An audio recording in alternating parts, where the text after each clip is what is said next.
Assalamualaikum warahmatullahi wabarakatuh. Pemirsa, terima kasih telah setia mendukung channel kami dan menikmati konten-konten video kami yang berisi tentang kisah-kisah islami, kisah hikmah, dan nasihat-nasihat Islam. Mudah-mudahan bermanfaat. Tetap dukung channel ini dengan cara menekan tombol like, subscribe, dan monggo silahkan di-share. Pemirsa, inilah kisah karomah Imam Ghazali ketika mendapatkan ilmu laduni dan bergelar Hujatul Islam. Melansir berbagai sumber, Imam Ghazali dikenal sebagai seorang ulama yang zuhud, dan merupakan seorang sufi yang mampu menggabungkan antara fikih dan tasawuf. Dilahirkan di desa Ghazalah, wilayah Kabupaten Atus, Provinsi Naisaburi, Iran, dengan nama lengkap Abu Hamid Muhammad bin Muhammad Al-Ghazali At-Tusi Asy-Syafi'i, pada tahun 1058 Masehi atau 450 Hijriah, dan meninggal di Tus pada tanggal 14 Jumadil Akhir, pada tahun 1111 Masehi atau 505 Hijriah, dalam usia 53 tahun. Dan semasa hidupnya, beliau telah menghasilkan karya-karya yang terhitung hingga 250 lebih. Salah satu yang dianggap masterpiece atau fenomenal ialah kitab Ihya Ulumuddin, yang hingga kini masih menjadi pegangan banyak ulama dan diajarkan di banyak pesantren di Indonesia. Imam Ghazali tak selalu mendapatkan pujian di dalam kehidupannya, tapi beliau sering pula mendapatkan hinaan.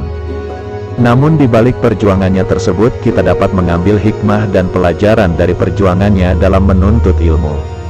Tanpa kegigihan serta sikap istiqomah tersebut, tentu kita tak akan mengenal segala pemikirannya lewat karya-karya besar hasil perenungannya.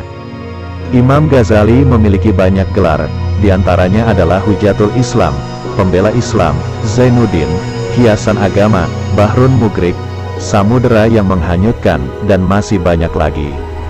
Kehidupan Imam Ghazali sangatlah jauh dikatakan cukup, tapi beliau tetap bersabar dalam menghadapinya. Di bawah bimbingan seorang sufi, Imam Ghazali tidak menyia-nyiakan kesempatan untuk mendapatkan pendidikan sebanyak-banyaknya. Imam Ghazali belajar agama pada Syekh Ahmad bin Muhammad Raskafi, dan setelah merasa cukup belajar dengannya, beliau pergi melanjutkan mencari ilmu ke Jurjan. Imam Ghazali kemudian belajar dari Abu Nars Ismaili, dan setelah lulus studi di Tus dan Jurjan itu, Imam Ghazali melanjutkan pendidikannya di Naisabur dan bermukim di sana.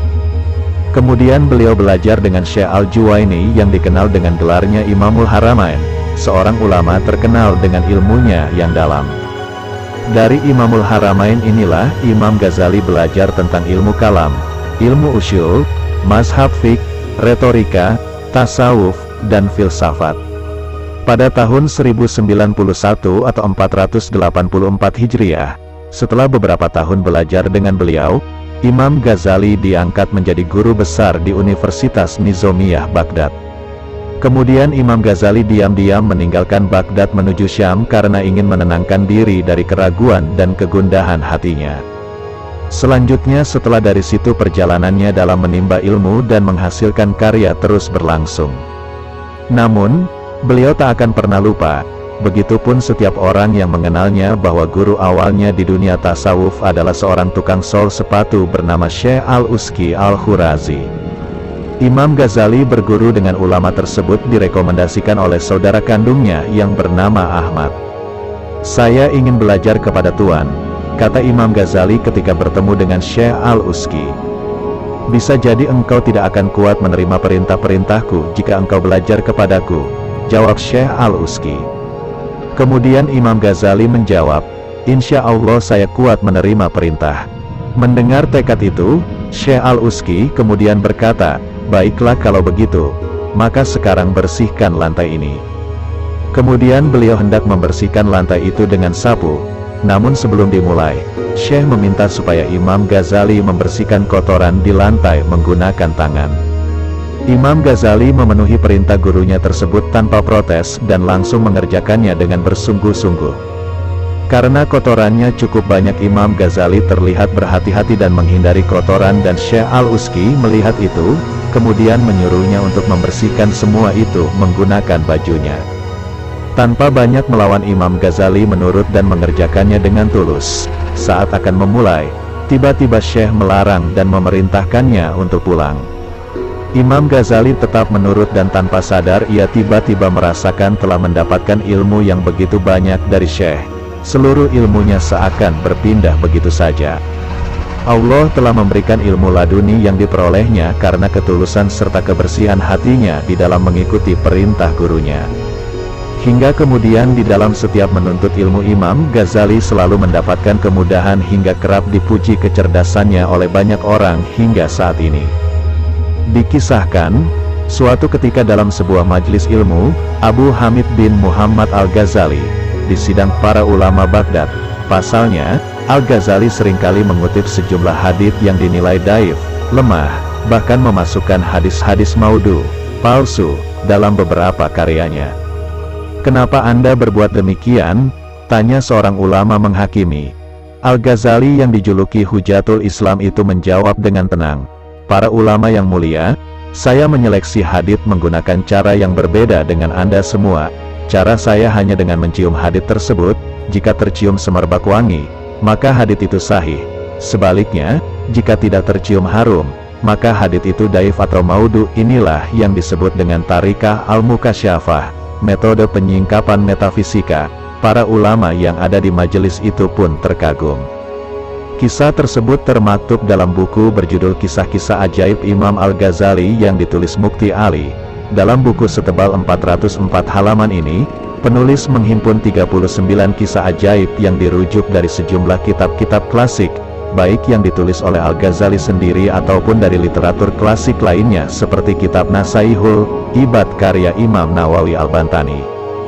Di antara kisah ajaib lainnya adalah mengenai kesaksian seorang sufi bernama Arif Al-Kabir Al-Yamani Ahmad Es-Sayyad, yang melihat Imam Al-Ghazali dibawa Nabi Khidir dan para malaikat menuju langit ketujuh. Ada pula kisah mengenai kemampuan Al-Ghazali yang mengundang para sufi melalui mimpi.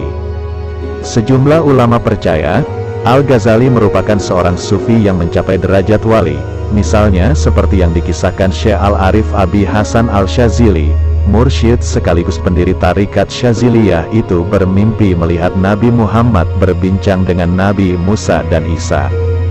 "Apakah ada di antara umat kalian berdua seorang alim seperti Imam Al-Ghazali ini?"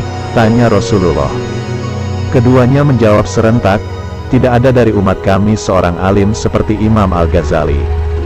Mimpi yang diceritakan Asy-Syazili kepada Ibnu As-Subki itu menunjukkan bahwa kewalian Al-Ghazali diakui para nabi.